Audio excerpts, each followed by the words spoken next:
Oorl Wiekelien troffen Aris en Zwolle elkaar in het bekertoernooi. De Ljouters wonnen met 90-73 en dus zocht de ploeg van coach Piet Miller maar vertrouwen uit naar dit competitietreffen. Aan de andere kant zagen we een oude bekende, Rijn van der Kamp, speelde de aanroende trijseizoen voor Aris, maar komt nu uit voor Tjinstanner Zwolle. Aris zit op dit stuit 2 punten voor op de Zwollenaren en kan bij een overwinning dus een beetje afstand nemen. En de ploeg zet goed uit aan met een mooie score van Gerard Punch. En in een zucht en een skate is het al 10-0 voor Aris.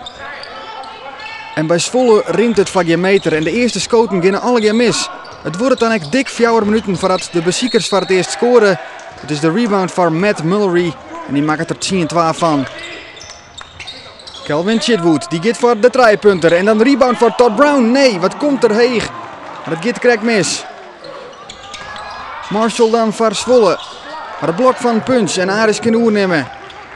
Mooi Dawson. Via Chitwood naar Waldijk. Het tempo gaat wat omheeg bij Aris. Chitwood.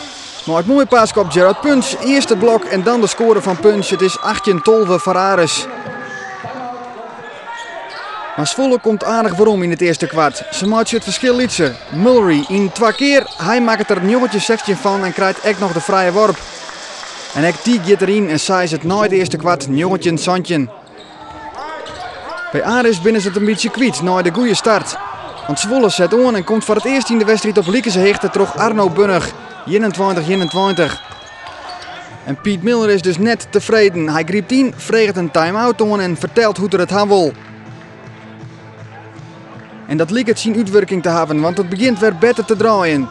Williams op Punch en dat is de eerste trijpunter van de wedstrijd. Adako op Williams. Terug op Roosendaal.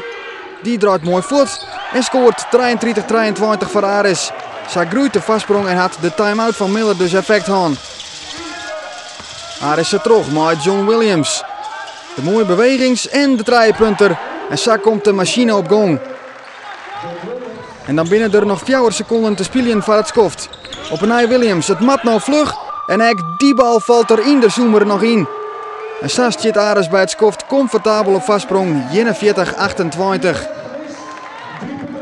En dit is de knibbel van Rijn van der Kamp. Hij is er terug in kan net meer spelen en ze rennen de problemen bij Zwolle op. Maar daar gaan ze bij Aris niet maar te krijgen en zij gaan lekker terug. Mark Sanchez, wat dochter.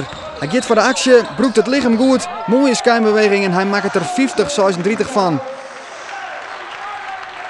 Aris gaat los, Chitwood op Adako en de dunk.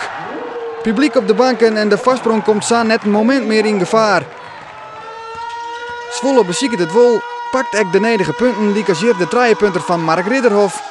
Maar bedreigend wordt het net voor Aris. En dus kan het publiek met fleur en faasje vermakken worden. Todd Brown, mooi de trijpunter. En alles valt dan even goed. En als Zwolle dan ook nog even mooi werkt het door de bal samen in te leveren, wordt het gallery play.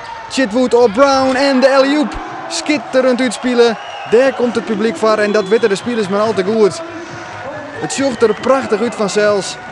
En het verschil is definitief maken. Aris wint uiteindelijk maar 69-68. Zwolle plays a style of basketball that's let's call it uncomfortable. It's not easy to play against, and then they were really forcing the one-on-one situations, and that makes it difficult. But they've had a lot of close games, so we're not the first ones, and so I still consider this a quality win. What does this victory mean? Because it's 4 in a row. Yeah. I mean, it's a big thing for our team, our confidence, and hopefully we keep it going. Yeah, because you have to get a nice place on a list. Yeah, if we keep winning like this and playing well, even if we like lose a game or two, like as long as we're playing well and getting to know each other on the court, we should be fine.